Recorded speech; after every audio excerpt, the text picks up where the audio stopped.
एका 23 वर्षीय तरुणी आणि तिच्या काकूचा विनयभंग करून काकूच्या गळ्यातील मंगळसूत्र ओढून घेतल्याच्या आरोपातून सार्वजनिक बांधकाम खात्यातील कर्मचारी मोहन बळी तुपारे यांची मुख्य न्यायदंडाधिकारी विक्रमसिंह भंडारी यांनी निर्दोष मुक्तता केली।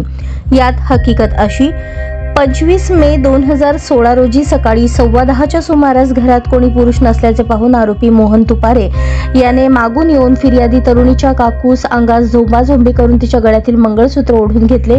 त्यावेळी फिर्यादी तरुणी काकूस सोडवण्यासाठी गेली असता तिचीही ओढणी ओढून आरोपीने तिच्याही मनास लज्जा वाटेल असे कृत्य करत तिचा विनयभंग केला। आरोपी तुपारे याने फिर्यादी तरुणीचा हात पिरगाळून तिला शिवीगाळ करत मारहाण देखील केली। अशा आशयाची फिर्याद तरुणीने फौजदार चावडी पोलीस ठाण्यात दिल्यावरून मोहन तुपारे विरुद्ध गुन्हा दाखल होऊन त्याला अटक करण्यात आली होती। गुन्ह्याचा तपास सहाय्यक पोलीस निरीक्षक रोहित दिवसे यांनी केला। या खटल्यात सरकार पक्षातर्फे 6 साक्षीदार तपासण्यात आले। साक्षीदारांचे जबाब आणि परिस्थितीजन्य पुरावा हे गुन्ह्याच्या घटनेशी सुसंगत नसल्याचे आरोपीचे वकील ॲडव्होकेट आल्हाद अंदोरे यांनी न्यायालयाच्या निदर्शनास आणून गुन्ह्याची घटना ही संशयास्पद असल्याचा युक्तिवाद केला। तो युक्तिवाद ग्राह्य मानून न्यायाधीशांनी आरोपीची निर्दोष मुक्तता केली। या खटल्यात आरोपीतर्फे ॲडव्होकेट आल्हाद अंदोरे, ॲडव्होकेट अथर्वा अंदोरे, ॲडव्होकेट सुयश पुळुजकर यांनी काम पाहिले, तर सरकारतर्फे ॲडव्होकेट अमर डोके यांनी काम पाहिले।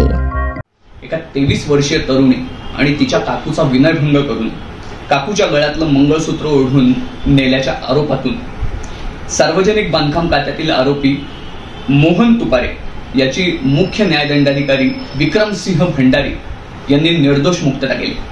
यात हकीकत अशी आहे की दिनांक 25/5/2016 रोजी सकाळी 10:15च्या सुमारास घरातली कोणी पुरुष मंडळी नसताना आरोपी हा मागून येऊन फिर्यादी हिच्या काकूच्या गळ्यातलं मंगळसूत्र ओढून नेऊन तिच्याबरोबर झोंबाझोंबी केली।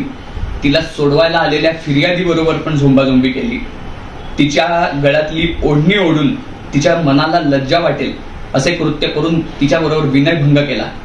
त्याचबरोबर तिचा हात पिरगाळून तिला मारहाण केली, शिवीगाळ केली। अशा आशयाची फिर्यादीने फौजदार चावडी पोलीस स्टेशन येथे केली होती। त्याचा तपास रोहित दिवसे यांनी केला होता। या खटल्यामध्ये सरकार पक्षांतर्फे 6 साक्षीदार तपासण्यात आले, परंतु साक्षीदारांचे जबाब आणि परिस्थितीजन्य पुरावा हा गुन्ह्याच्या घटनेशी सुसंगत नसून त्याचप्रमाणे ही जी घटना आहे ही संशयास्पद असली आहे असा युक्तिवाद मी म्हणजे ॲडव्होकेट आल्हाद अंदोरे यांनी केला आणि तो युक्तिवाद ग्राह्य धरून मुख्य न्यायदंडाधिकारी सोलापूर विक्रमसिंह भंडारी यांनी आरोपीची निर्दोष मुक्तता केली आहे। या खटल्यात आरोपीतर्फे मी स्वतः ॲडव्होकेट आल्हाद अरविंद अंदोरे, ॲडव्होकेट अथर्व अरविंद अंदोरे आणि ॲडव्होकेट सुयश पुळुजकर यांनी काम पाहिले आरोपींतर्फे, तर सरकारतर्फे ॲडव्होकेट अमर डोके यांनी काम पाहिले।